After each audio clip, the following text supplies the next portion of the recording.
In the beginning, God created the heavens and the earth. And the earth was formless and empty, and waters and darkness was over the face of the deep. And the Spirit of God was hovering over the waters. And God said, "Let there be light."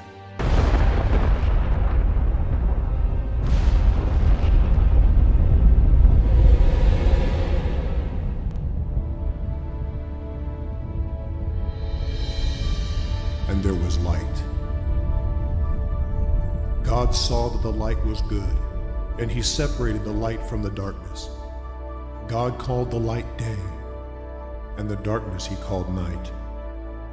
And there was evening and there was morning the first day. The second day God said, "Put an expanse between the waters on the earth and the waters above." And God called the expanse sky. On the third day God said, "Let dry ground appear and separate the waters on the earth." And it was so.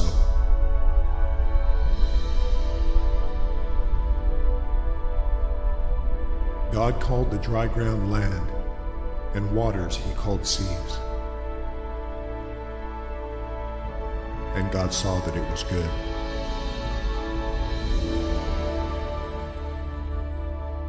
And God said, "Let the land produce vegetation, plants and trees."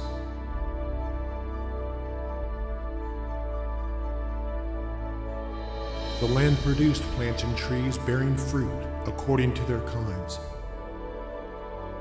And God saw that it was good.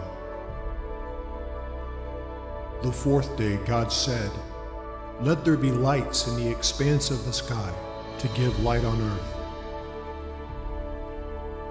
And it was so. God made two great lights, the sun to govern the day, and the moon to govern the night. He also made the stars and set them in the expanse of the sky. And God saw that it was good. On the fifth day God said, "Let the waters be filled with living creatures, and let birds fly above the earth across the sky." So God created the great creatures of the sea, and every winged bird according to its kind. And there was evening and there was morning the fifth day. And God said, "Let the land produce living creatures according to their kinds, livestock, creatures that move along the ground, and wild animals, each according to its kind." And it was so. And God saw that it was good. Then God said, "Let us make man in our image, in our likeness, and let them rule over the fish of the sea and the birds of the air, over the livestock, over all the earth." So God created man in his own image. In the image of God he created him. Male and female he created them. God saw all that he had made, and it was very good. And there was evening and there was morning the sixth day. By the seventh day, God had finished the work he had been doing. So on the seventh day, he rested.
헤드셋을 소개해 주신답니다. 또한 브리핑 내용이나 훈련 참관 관련 내용은 국정보안을 잘 유지해 주시기 바랍니다.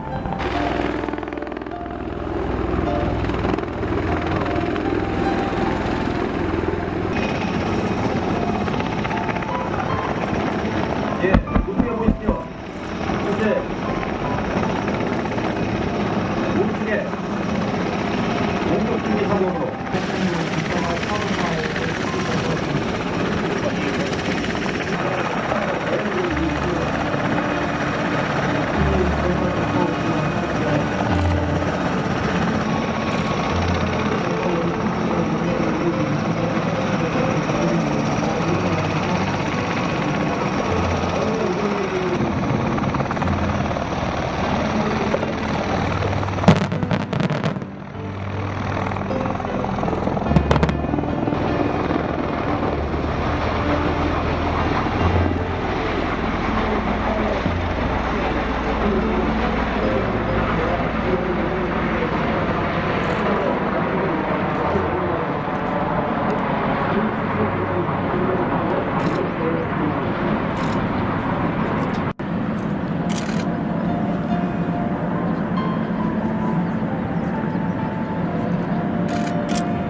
it is this essential part that dying to the old plays in allowing us to evolve into the new, that is expressed in the story of the fiery phoenix, whose brilliant new being is born from the flames that she herself has set to her nest and previous self.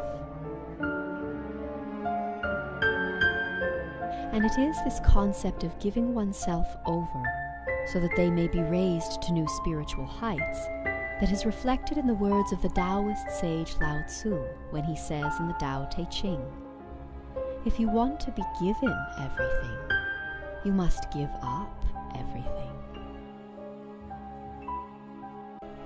And it is with this understanding of the universal law of impermanence that the true prophets from the earliest times have always foretold of war, death, pestilence, and famine that would lead to the downfall of many kings and great nations. For these prophecies telling of the destruction that accompanies the end of days have been given to us to help a forgetful humanity remember the impermanent nature of our material existence, so that we may then be inspired to seek and therefore find the greater spiritual purpose of our existence.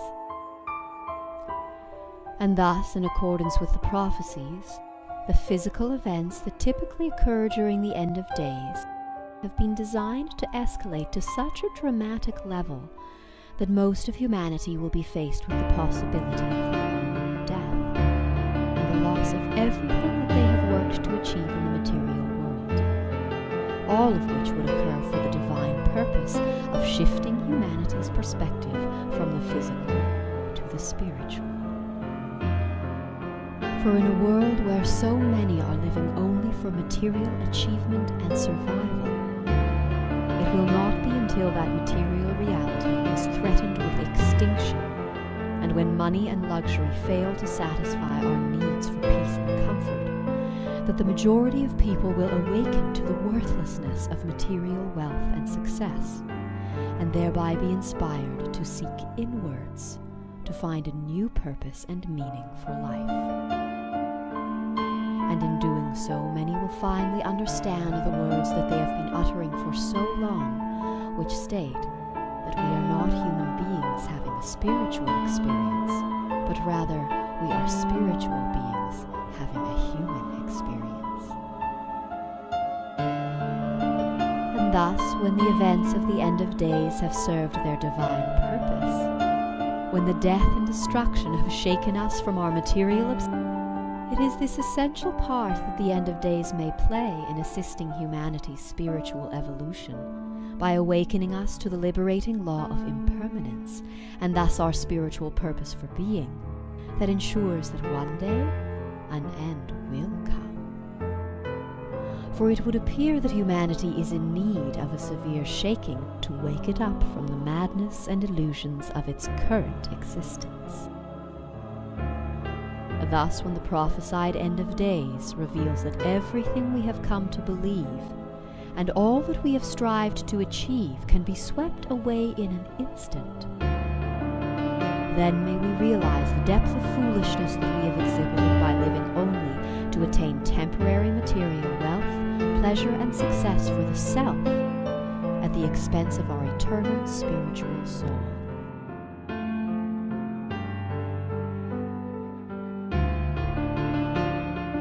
For there are many in today's world who are willingly selling their souls by taking jobs that contribute to the suffering of the earth and others in an effort to climb the ladder of success and survival, while others, whose occupations may seem more caring and considerate, are still so preoccupied with their individual pursuits of fun and fulfillment that they consistently turn a blind eye to the suffering that is caused by their willing participation in our self-destructive society. However, when the death and destruction that necessarily accompanies the end of days demonstrates the impermanence, and thus the utter futility of striving only for material gains, and when amidst the collapse of the temporary material, we come to see the strength and beauty of the eternal spirit that remains, then each of us will have the opportunity to acknowledge the truth that our purpose for existence is not to attain wealth, pleasure, and success for the self in the material, but rather we exist only to develop our spiritual selves and souls by learning to live a life that demonstrates love and respect for all. This function of prophecy and the destruction that comes with the end of days, to awaken people to our spiritual purpose by demonstrating the worthlessness of material achievement, is revealed by the prophet Isaiah when he says, "The walls of broad Babylon will be razed to the ground, her lofty gates set on fire. Worthless now is the thing for which peoples toiled. Nations wore themselves out for a mere nothing." And though there are some whose fear of death and the end of the world as we know it will cause them to continually deny the liberating law that all that has been made will be unmade, it is important to remember here that the end of our civilization is sure to come, as it always has. And we can choose to either run from it and eventually be overtaken, or to face the fact and thereby be freed from our fears. However, in our present world, many people are simply unwilling or unable to consider the inevitability of death or destruction. While anyone who speaks aloud the universal fact that the world as we know it will one day come to an end is labeled a conspiracy theorist, freak, or fearmonger. And yet what those accusing fail to understand is that it is only by contemplating the inevitable end of ourselves in the world as we know it that we can then prepare ourselves for the eventuality. For while one who is aware of the law of impermanence will also be able to bear the difficulties in life with relative peace and ease, knowing that whatever pain or discomforts they experience are sure to pass away as well. Thus we may see the essential role that the prophecies and the death and destruction that accompany the end of days play in assisting humanity's spiritual evolution by awakening us to the liberating law of impermanence. For it is through the act of facing the impermanence of our material existence that we may then awaken to the eternal nature of our spiritual path and purpose, and thereby be freed from our greatest fears. And by thus realizing the role that the end of days plays in awakening humanity to the truth of our spiritual nature, one may also realize that as long as humanity continues to believe solely in a material purpose for being, there will always be an Armageddon and an end of days.